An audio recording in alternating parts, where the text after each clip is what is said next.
En estos momentos reflexionaremos en la palabra de Dios.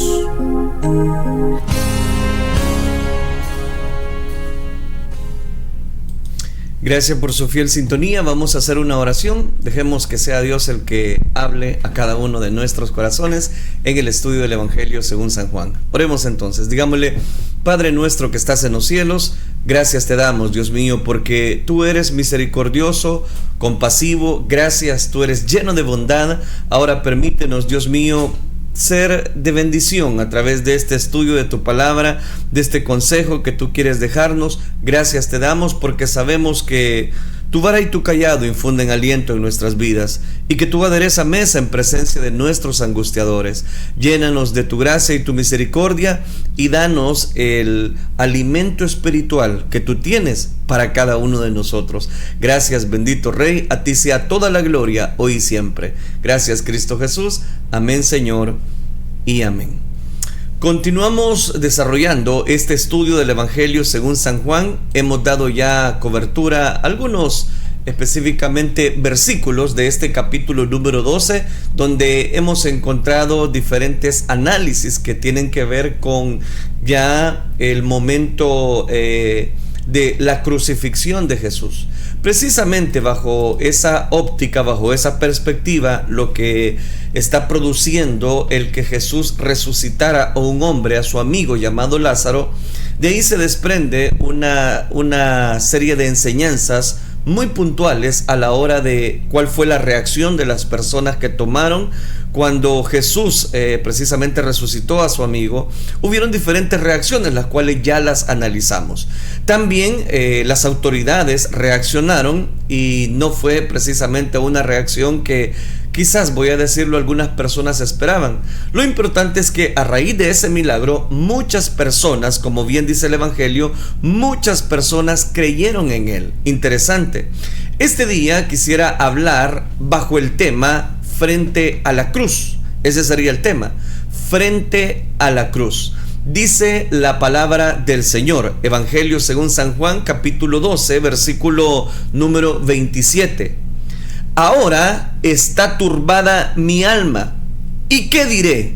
Padre, sálvame de esta hora. Mas para esto ha llegado a esta hora. Versículo 28. Padre, glorifica tu nombre. Entonces vino una voz del cielo: lo he glorificado y lo glorificaré otra vez. Y la multitud que estaba ahí y había oído la voz decía que había sido un trueno. Otros decían: un ángel le ha hablado. Respondiendo Jesús dijo: no ha venido esta voz por causa mía, sino por causa de vosotros. Ahora es el juicio de este mundo. Ahora el príncipe de este mundo será echado fuera. Citó Juan capítulo 12, versículo 30 y 31. Vamos al versículo 32. Y yo, si fuere levantado de la tierra, a todos atraeré a mí mismo. Y decía esto dando a entender de qué muerte iba a morir. Le respondió la gente: nosotros hemos oído de la ley que el Cristo permanece para siempre. ¿Cómo pues dices tú que es necesario que el Hijo del Hombre sea levantado? ¿Quién es este Hijo del Hombre?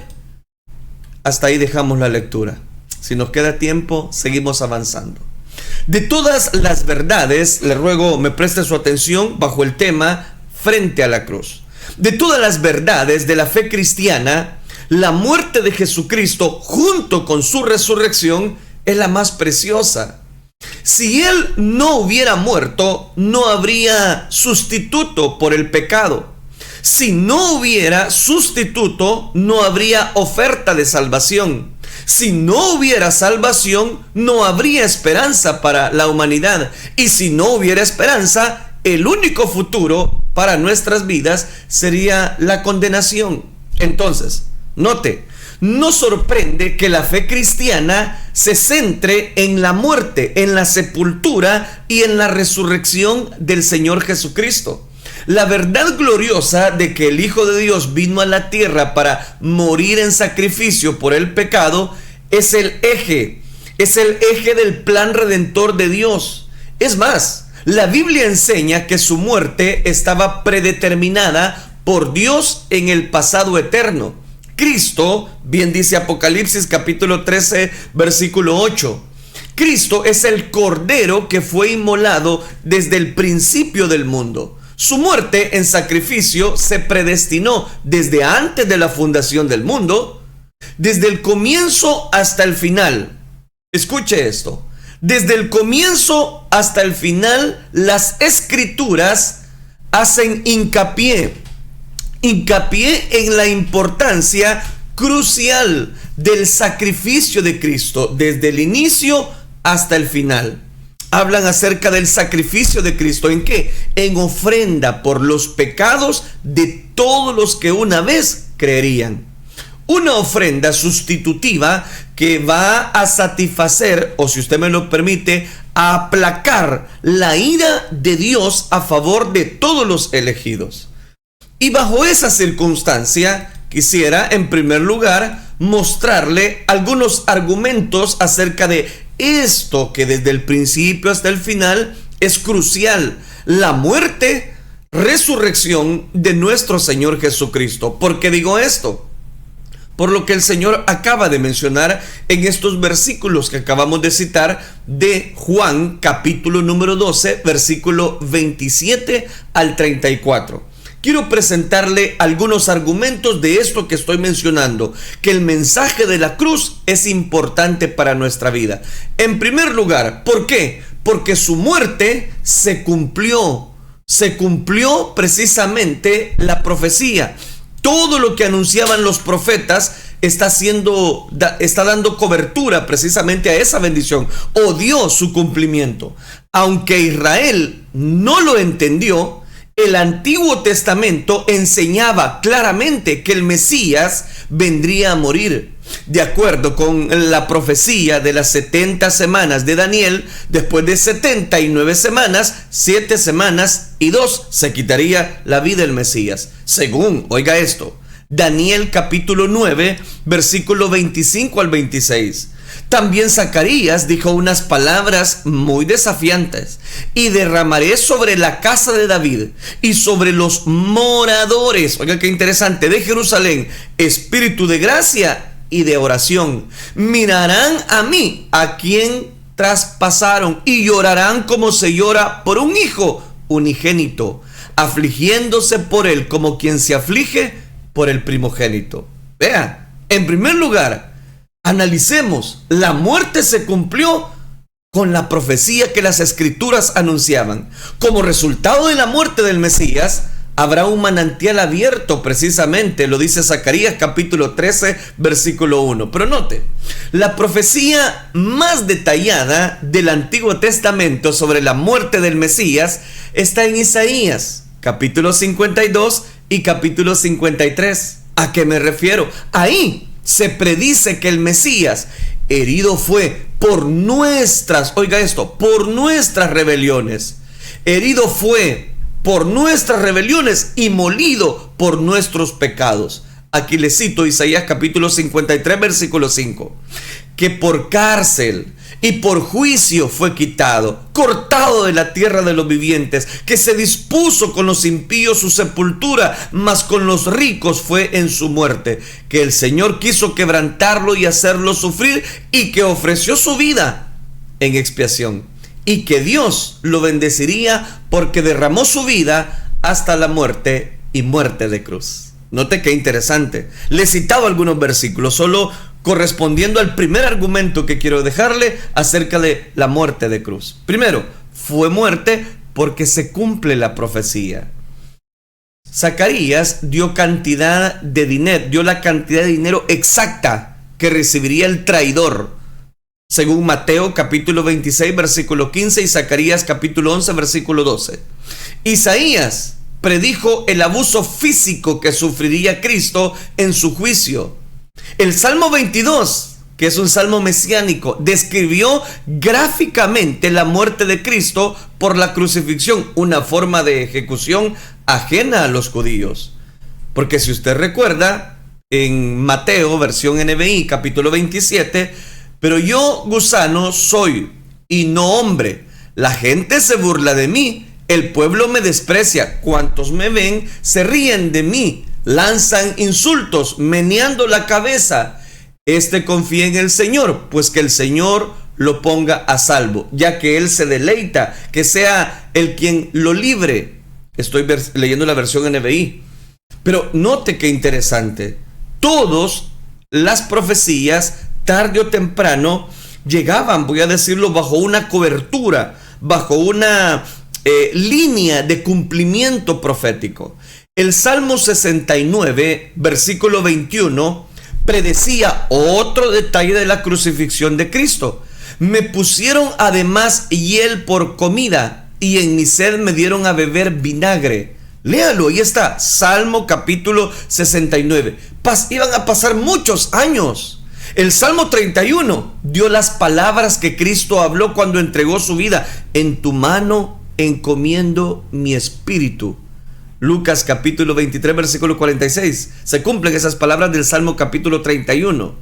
Mientras el Salmo 34 describió con mucha precisión el hecho de que ninguno de sus huesos se rompería. No, hombre, hermano, qué interesante. Todos los sacrificios del Antiguo Testamento, apuntaban al futuro, al sacrificio final de Jesucristo. El holocausto, allá en Levítico, simboliza su expiación, la ofrenda por el pecado, su propiciación, la ofrenda por el pecado, su propiciación, las ofrendas expiatorias, la redención proporcionada por su muerte. También se añade otro libro, permítame. En el libro de Hebreos también es tema importante que Cristo es el cumplimiento de los sacrificios del Antiguo Testamento. Nuestro Señor profetizó con precisión el cumplimiento de estas predicciones y dio todavía más detalles de su muerte cuanto antes de que hubiesen ocurrido a manos de los judíos que lo rechazaron y los romanos precisamente. Dice tanto los evangelios sinópticos, Lucas 18, Mateo capítulo 20 y Marcos 10. Tomando Jesús a los 12, he aquí, subimos a Jerusalén, y se cumplirán todas las cosas escritas por los profetas acerca del Hijo del Hombre, pues será entregado a los gentiles y será encarnecido, afrentado, escupido, y después que lo hayan azotado, le matarán, mas al tercer día resucitará. Pero ellos nada comprendían de estas cosas, y esta palabra les era encubierta, y no entendían lo que él les decía. Creo que basta con estos versículos precisamente que hemos citado del Antiguo Testamento como para decir que su muerte se cumplió y que eran parte de lo que los profetas venían anunciando. Y a pesar de que los profetas venían anunciando y a pesar de que las autoridades tenían acceso a toda esa religiosidad, o si usted me lo permite, la ley mosaica, ¿cómo es posible que se les pasó por alto todo eso? Ahí está la respuesta a esa pregunta retórica que le estoy diciendo, porque dice específicamente que estas cosas, esta palabra les era encubierta y no entendían que se les decía, lo que se les decía. No, hombre, interesante. Pero vamos al segundo elemento por cuestión de tiempo, y es siempre hablando acerca de la muerte. Recuerde, la muerte de Jesús en la cruz del Calvario. En segundo lugar, la muerte de Cristo es el tema también del Nuevo Testamento. Yo le cité solo pasajes del Antiguo Testamento, pero el Nuevo Testamento nos habla, ese es el tema central, la muerte y al mismo tiempo la resurrección de Jesucristo. En términos generales, una quinta parte del material en los relatos del Evangelio se dedica a los eventos de los últimos días en su vida. La muerte y la resurrección del Señor Jesucristo es el punto culminante al que lleva todo el material previo sobre su vida y desde el cual fluyen los hechos, las epístolas paulinas. Note qué interesante. Entonces, un buen porcentaje de la escritura del Nuevo Testamento, ¿de qué nos habla? Nos habla precisamente de la muerte y resurrección de Cristo. Tercer detalle, la muerte de Cristo fue el principal propósito de la encarnación. La muerte de Cristo es el principal propósito de la encarnación. Jesús declaró: porque el Hijo del Hombre no vino para ser servido, sino para servir, y para dar su vida en rescate por muchos. Le cito Marcos capítulo 10, versículo 45. Pero Hebreos, el escritor a los Hebreos, él dice en el capítulo 2, versículo 14: así que por cuanto los hijos participaron de carne y sangre, él también participó de lo mismo, para destruir por medio de la muerte al que tenía el imperio de la muerte, esto es, al diablo, y librar a todos los que por él, oiga esto, por el temor de la muerte, estaban durante toda la vida sujetos a servidumbre. El apóstol Juan dijo a Jesús: y sabéis que él apareció para quitar nuestros pecados, y no hay pecado en él. Para esto apareció el Hijo de Dios, para deshacer las obras del diablo. Resumiendo la importancia de la muerte de Cristo en conexión con la encarnación, podemos decir que Cristo no vino principalmente a darnos un ejemplo, enseñarnos, adoctrinarnos, sino a morir por nosotros. Su muerte no fue una idea tardía o un accidente del momento, sino el cumplimiento de un propósito definitivo en conexión con la encarnación. La encarnación no es un fin en sí mismo, solo es un medio para el fin, y ese fin es la redención de los perdidos por medio de la muerte y resurrección de nuestro Señor Jesucristo. Presentó el cuarto argumento. La muerte de Jesús fue un tema constante en su propia enseñanza.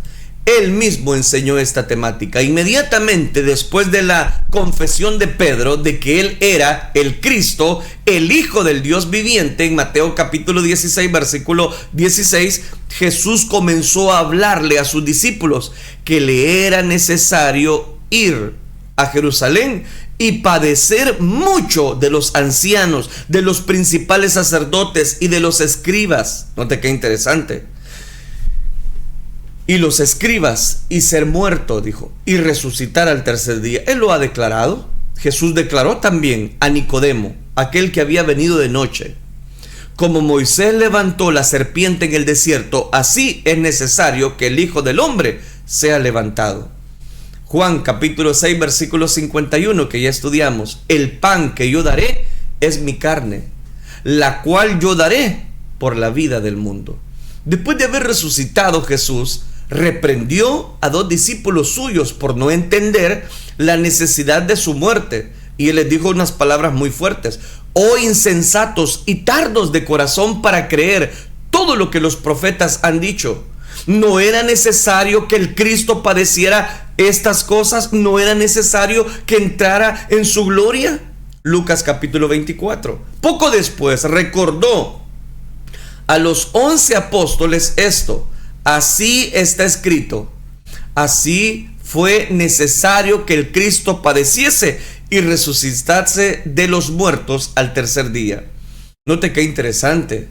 El libro de Apocalipsis también proclama: estuve muerto, mas he aquí que vivo por los siglos de los siglos. Interesante reconocer que la muerte de Jesús fue un tema constante en su misma enseñanza como Hijo de Dios. Quinto argumento: la muerte de Jesucristo fue el tema central de la predicación. Es un tema central de predicación. Pablo escribió a los Corintios. Recuerde, Pablo escribe a muchas iglesias, pero específicamente a la iglesia de Corinto. En el capítulo 15 va a desglosar muy perfectamente este tema. Porque primeramente os he enseñado lo que asimismo recibí, que Cristo murió por nuestros pecados conforme a las Escrituras. Primera de Corintios capítulo 15, versículo 3. El primer sermón cristiano que fue predicado por Pedro, allá en el libro de los Hechos, declaró a Israel: a Jesús entregado por el determinado consejo y anticipado conocimiento de Dios, prendisteis, lo matasteis por manos de inicuos, crucificándole, dijo Pedro, al cual Dios levantó de entre los muertos. Mire qué interesante todo esto. Los otros predicadores repetían este tema durante los primeros años de la iglesia. Muchos predicadores apostólicos estaban dando cobertura en el Nuevo Testamento este mensaje central, que la muerte de Jesucristo fue el tema central de la predicación precisamente. Sexto argumento: las epístolas del Nuevo Testamento también instruyen en la teología de la muerte de Cristo. ¿Por qué digo esto? Romanos, por ejemplo, capítulo 5, versículo 8. Mas Dios muestra su amor para con nosotros, en que siendo aún pecadores, Cristo murió por nosotros. Lo que estoy tratando de dejarle en esta hora es de que sin la muerte no pueden haber remisión de pecados. Pablo afirmó que la cruz demuestra el amor de Dios por los pecadores arrepentidos, los justifica y los reconcilia con Dios. Pedro también declaró en su carta petrina: Cristo padeció una sola vez por los pecados, el justo por los injustos, para llevarnos a Dios, siendo a la verdad muerto en la carne, pero vivificado en el Espíritu. Primera carta de Pedro, capítulo 3, versículo 18. Mientras el escritor, otro escritor, coronado de gloria y de honra a causa del padecimiento de la muerte, para que por la gracia de Dios gustase la muerte por todos. Interesante. Y el último argumento, el séptimo: la muerte de Cristo es de interés supremo en el cielo. En la transfiguración con Moisés y Elías, en ese monte de la transfiguración, quienes aparecieron rodeados de gloria, hablaban de su partida, que iba Jesús a cumplir en Jerusalén. Los sufrimientos de Cristo son algo que anhelan mirar precisamente los ángeles, como bien lo dice Pedro. Después de la resurrección en la tumba vacía, los dos ángeles dijeron a las mujeres: Jesús no está aquí, sino que ha resucitado. Acordaos de lo que Él os habló cuando aún estaba en Galilea, diciendo: es necesario que el Hijo del Hombre sea entregado en manos de hombres pecadores y que sea crucificado y que resucite al tercer día. En la visión inspirada precisamente del apóstol Juan sobre la adoración en el cielo, él vio 4 seres vivientes y los 24 ancianos que se postraron delante del Cordero y cantaban un nuevo cántico diciendo: digno eres de tomar el libro y abrir sus sellos, porque tú fuiste inmolado y con tu sangre nos has redimido para Dios de todo linaje, lengua y pueblo, nación. Incontables esas maravillas. Por último, recuerde, la muerte de Cristo es el centro de las ordenanzas de la iglesia. El bautismo describe la unión del creyente con Cristo en su muerte. En la Santa Cena los creyentes recordamos, anunciamos la muerte de Cristo hasta que Él venga. Note qué interesante. Ahora, necesitaba hacer esas aplicaciones. Jesús habló de su muerte inminente, porque es exactamente lo que ahora encontramos dentro de este estudio del Evangelio según San Juan, que cuando lo que va a producir, nuevamente el contexto del Evangelio de Juan, lo que va a producir la resurrección de Lázaro y que Jesús hablara ahora tan directamente, va a producir esto que estábamos leyendo, el texto base, versículo 27. Ahora está turbada mi alma, ¿y qué diré? Padre, sálvame de esta hora, mas para esto he llegado a esta hora. Versículo 27. Sabiendo que su muerte era parte central del plan redentor de Dios, por el gozo puesto delante de él, Jesús sufrió la cruz. Pero hubo otro lado de la cruz, aludido por el escritor de Hebreos cuando dijo en el mismo versículo que el Señor menospreció el oprobio. La anticipación de cargar el oprobio del pecado, experimentar la ira de Dios y separarse del Padre, provocó que el alma de Cristo se turbara. Turbada se traduce esa palabra, una forma del verbo taras, que literalmente quiere decir agitada o revuelta, donde describe precisamente la agitación del agua en el estanque de Betesda. Es la misma traducción. Es una palabra fuerte usada en el sentido figurado para hablar de una agitación espiritual, de una agitación severa, de estar perturbado, molesto, inestable, horrorizado. Esos serían los símbolos. El tiempo perfecto del verbo sugiere que para el Salvador sin pecado era una lucha continua. Mientras rehuía en las implicaciones de cargar con todo el juicio divino por el pecado, es ahí donde entra la agonía de, como le llaman algunas personas, la agonía de Getsemaní. Cristo no fue a la cruz con indiferencia, sin sentirlo, como otras personas enseñan. Jesús en el Evangelio de Juan no es un actor en un drama a punto de representar una parte que puede observar sin apasionamientos porque en realidad no lo involucra. No.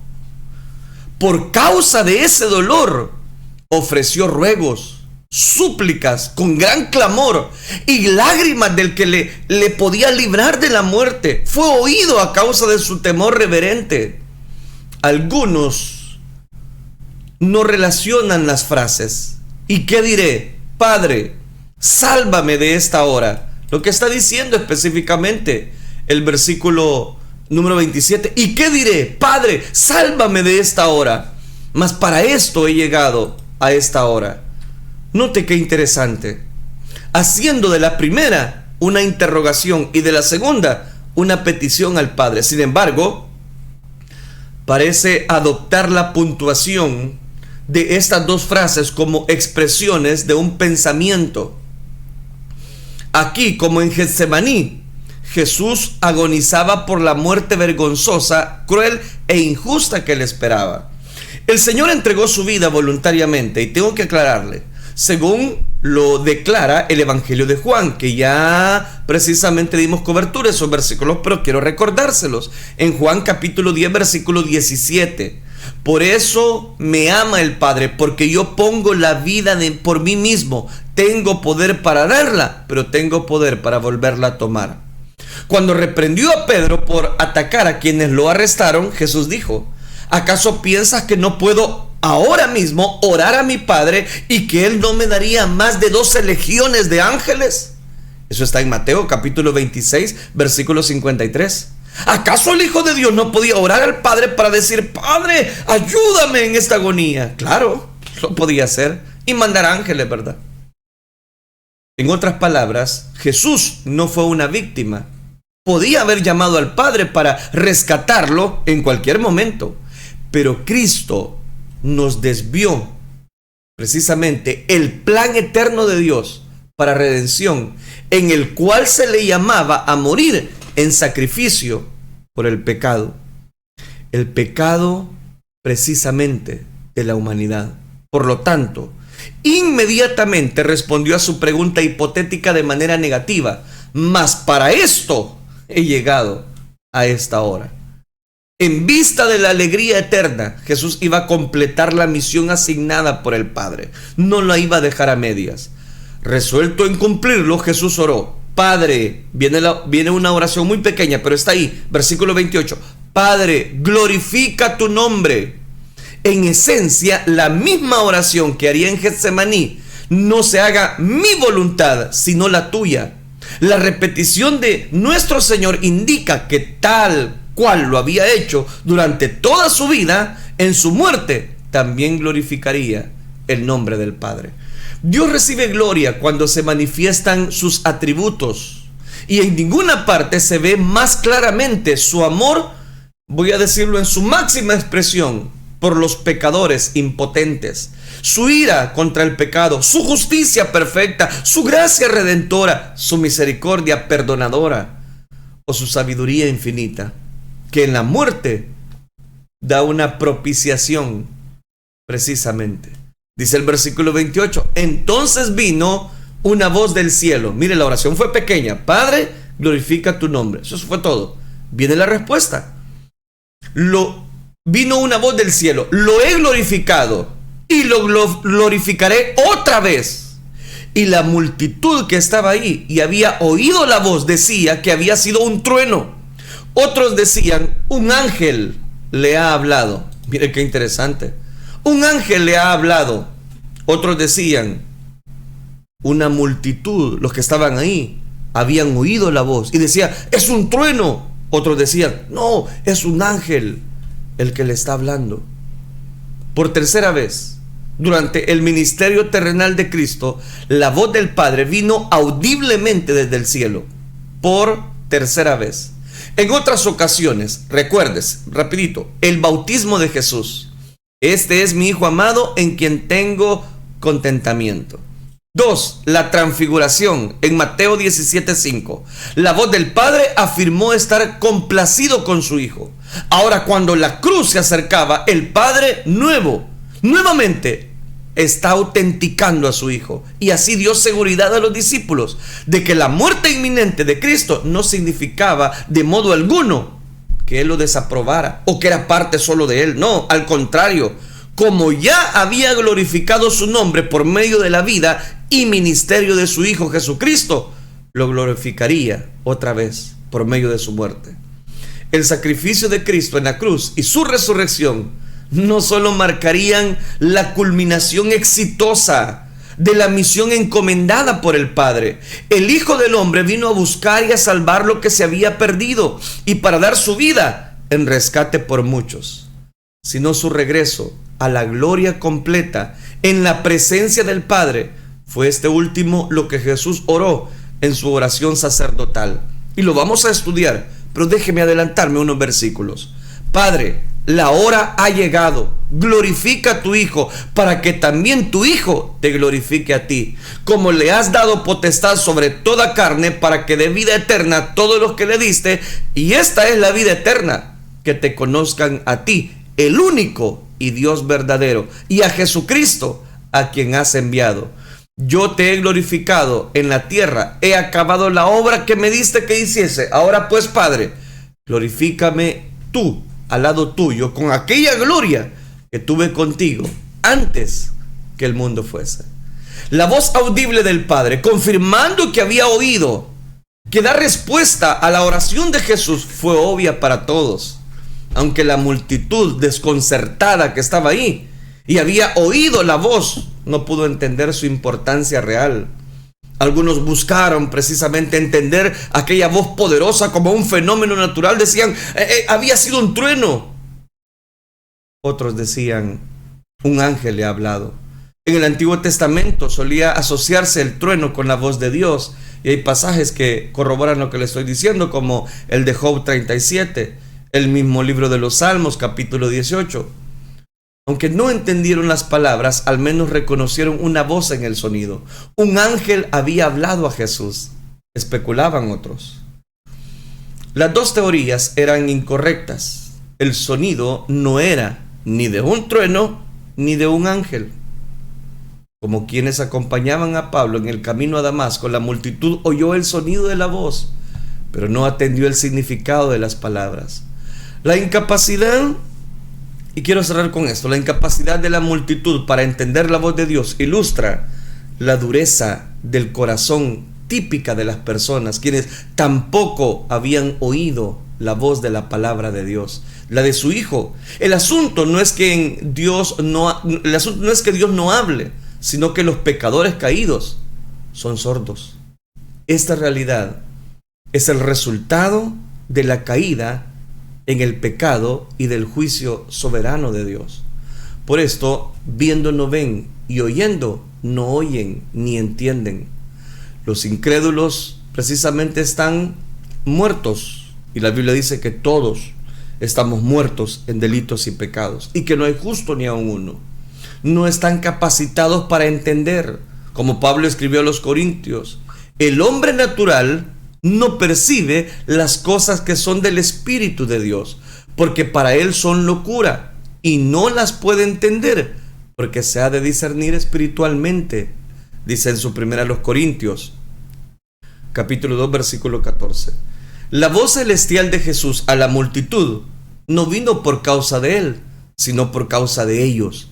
A primera vista, la declaración del Señor parece confusa. Si la voz fue una respuesta a su oración, Padre, glorifica tu nombre, ¿cómo podía él decir que no era por su causa? Era un modismo realmente. El significado parece ser que la voz no vino exclusivamente por causa de Jesús, exactamente lo que él está diciendo. Aunque los observadores no entendieron las palabras, la respuesta audible del Padre a la oración de Jesús les dio una afirmación divina de que Él era el Hijo. No puedo continuar, el tiempo se me acabó, pero podemos sacar algunas conclusiones. Número 1, el plan redentor de Dios para salvar a toda la humanidad no es un invento. No es que Dios dijo, ¿y ahora qué hago? ¿Qué voy a hacer? ¿Qué voy a hacer? No, Él ya lo venía planificando. Él es Dios. Mandó a profetas a anunciar su venida. La gente se hizo sorda, caso omiso. Cumplió la profecía. Vino, se despojó de su trono de gloria. Se hizo pobre para enriquecernos a nosotros. Entonces, note qué importante. Dios no son esos dioses, entre comillas, de moda, que están en cierta estación de la vida, o que llega un momento que hay que hacerlo. No. Dios es un Dios eterno. Dios es un Dios soberano, poderoso, que está presto para darnos cobertura, vida y vida en abundancia. Segunda aplicación: cuán importante es conocer las Sagradas Escrituras para que todas ellas, tarde o temprano, tienen su cumplimiento, y que todas esas profecías apuntaban a la redención. Interesante cuando nosotros nos dejamos, voy a decirlo, envolver por su palabra, porque su palabra sigue siendo viva y eficaz para cada uno de nosotros. Tercero, bajo esta perspectiva que hemos analizado de la cruz de Cristo, no solamente encontramos remisión, perdón de pecados, sino que también a través de esta voz y de este tema de la resurrección, es lo que resta dentro del Evangelio. O sea, ya no hay milagros. Lo que viene es las últimas horas del mensaje de la cruz. Que el Señor nos ayude a nosotros a no tener, voy a decirlo, etapas a Jesús. Por momento, cuando lo necesito, lo voy a sacar de esta caja y tal vez lo pueda tener. O lo voy a tener guardadito y cuando lo necesite, ahí voy a buscarlo. No es así. Jesucristo quiere cambiar, transforma nuestras vidas bajo el tema de la cruz. Que el Señor nos ayude a tener precisamente bajo esa perspectiva de que Dios vino a buscar y a salvar lo que se había perdido. Oremos. Padre, gracias te damos por tu infinita misericordia, por tu amor tan especial. Te ruego, Señor, que tú nos auxilies, que tú nos guíes, que tú tomes control, Señor, de cada una de nuestras vidas. Bendice a los oyentes que nos están, Señor, dando cobertura a través de la transmisión. Gracias te damos, Padre Celestial, por cada uno de los que nos deja sus comentarios, sus bendiciones, Señor, estén para sus vidas, también te lo suplicamos. Y ayúdanos a creer siempre, Señor, en tu infinita misericordia. Gracias, Cristo Jesús. Amén, Señor, y amén.